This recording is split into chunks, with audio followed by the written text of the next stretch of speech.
दोस्तों आज हम इस वीडियोस में आपको बताने वाला हूँ इंडिया एंड जापान इन दोनों देशों के बीच मिलिट्री पावर की कंपैरिजन करूँगा और ऑल मिसाइल की कंपैरिजन करूँगा और डिफेंस बजट की मिसाइल कंपैरिजन करूँगा। तो सो फ्रेंड, इस वीडियोस में शुरू से अंत तक बने रहिए स्टेप बाय स्टेप।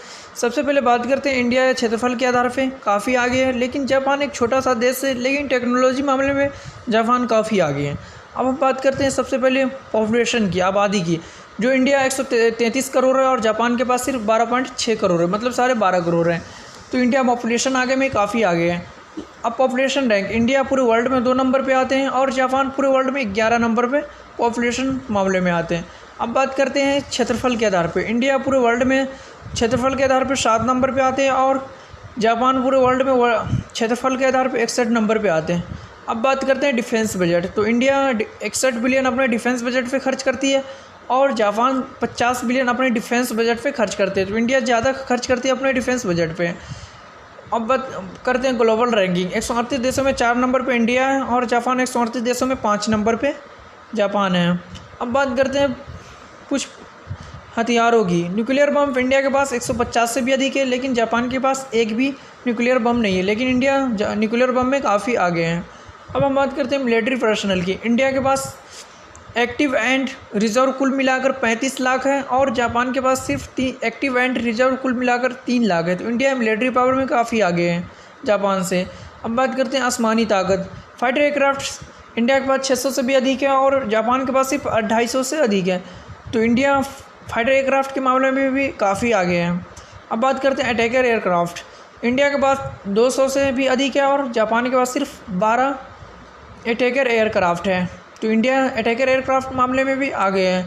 अब बात करते हैं मिलिट्री हेलीकॉप्टर, तो इंडिया के पास अपाची हेलीकॉप्टर कॉम्बैट हेलीकॉप्टर मिलाकर 750 से अधिक है, लेकिन जापान के पास कॉम्बैट टैंक्स कॉम्बैट हेलीकॉप्टर और अपाची हेलीकॉप्टर दोनों मिलाकर 720 है। तो यहाँ पे इंडिया मिलिट्री हेलीकॉप्टर मामले में आगे है। अब बात करते हैं कॉम्बैट टैंक्स, इंडिया के पास 4400 है और जापान के पास 1000 कॉम्बैट टैंक्स है। तो इंडिया कॉम्बैट टैंक्स मामले में काफ़ी आगे है। अब हम बात करते हैं एयर फोर्स की, जो इंडिया के पास 8700 से अधिक है, लेकिन जापान के पास 3100 है। तो एयर फोर्स में भी इंडिया काफ़ी आगे है। अब हम बात करते हैं दुश्मनों को मिसाइलों को ध्वस्त करने के लिए रॉकेट प्रोजेक्टर, जो कि इंडिया के पास 290 से भी अधिक है और जापान के पास सिर्फ 99 है।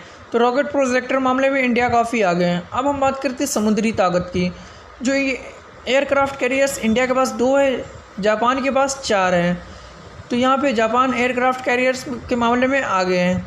अब बात करते हैं फ्रीगेट्स, जो इंडिया के पास 15 है और जापान के पास फ्रीगेट्स एक भी नहीं है। तो इंडिया इस मामले में भी फ्रीगेट्स मामले में आगे है। अब बात करते हैं कॉर्वेट्स की, जो इंडिया के पास 20 कॉर्वेट्स है और जापान के पास सिर्फ 6 कॉर्वेट्स है। तो इंडिया कॉर्वेट्स मामले में भी आगे है जापान से। अब बात करते हैं डिस्ट्रॉयर्स की, इंडिया के पास 11 है और जापान के पास डिस्ट्रॉयर्स 38 है। तो यहाँ पे जापान इंडिया से आगे हैं डिस्ट्रॉयर्स मामले में। अब हम बात करते हैं पनडुब्बी की, सबमरीन्स, इंडिया के पास 16 सबमरीन्स है और जापान के पास सिर्फ 20 सबमरीन्स है। तो इंडिया से आगे जापान है सबमरीन्स मामले में, जो इसे पनडुब्बी कहा जाता है। दोस्तों इन दोनों देशों के बीच मैंने मिलिट्री पावर की कंपैरिजन कर दिया हूँ, ऑल मिसाइल की कंपैरिजन कर दिया हूँ।